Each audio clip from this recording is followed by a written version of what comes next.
അച്ഛൻ്റെ കുറേ ന്യൂസ് എല്ലാവരും ഇപ്പോൾ കേട്ട് കാണും. എനിക്കറിയാനുള്ളത് എനിക്കറിയാം എൻ്റെ അച്ഛനെ. സോഷ്യൽ മീഡിയയിൽ സജീവ ചർച്ചയായി തുടരുകയാണ് രേണു സുധിയും കുടുംബവും. ആൽബം സോങ്സും ഷോർട്ട് ഫിലിമും ഒക്കെയായി അഭിനയ രംഗത്ത് സജീവമാവുകയാണ് രേണു സുധി. രേണുവിനെതിരെ ആരോപണം ഉന്നയിച്ച് കൊല്ലം സുധിയുടെ മുൻ ഭാര്യയെന്ന് അവകാശപ്പെടുന്ന സ്ത്രീ രംഗത്ത് വന്നിരുന്നു.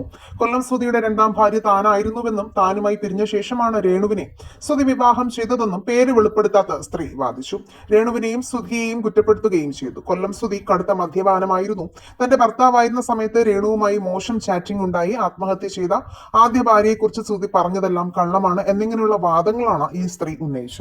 ഇപ്പോഴിതാ തന്റെ അച്ഛനെതിരെ ഉന്നയിച്ച ഈ വിഷയങ്ങളിൽ പ്രതികരിച്ച് കൊല്ലം സുധിയുടെ മൂത്ത മകനായ കിച്ചു സോഷ്യൽ മീഡിയയിലൂടെ രംഗത്ത് വന്നിട്ടുണ്ട്. അച്ഛനെ കുറിച്ച് ന്യൂസ് കേട്ട് കാണും.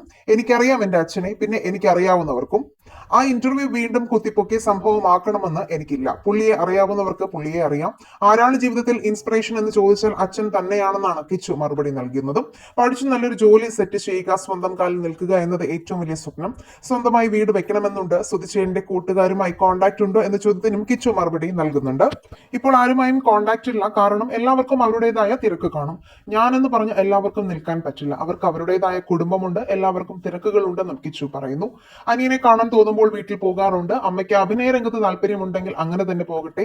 അമ്മയെ കളിയാക്കുന്നതിനെ താൻ അംഗീകരിക്കുന്നില്ല എന്നും കിച്ചു പറയുന്നു. ഇപ്പോൾ അങ്ങനെ അഭിനയിച്ചു ചിലപ്പോൾ പിന്നീട് നല്ലൊരു അവസരം വരുമ്പോൾ അമ്മ നന്നായി ചെയ്യുമായിരിക്കുമെന്നും കിച്ചു കൂട്ടിച്ചേർത്തു.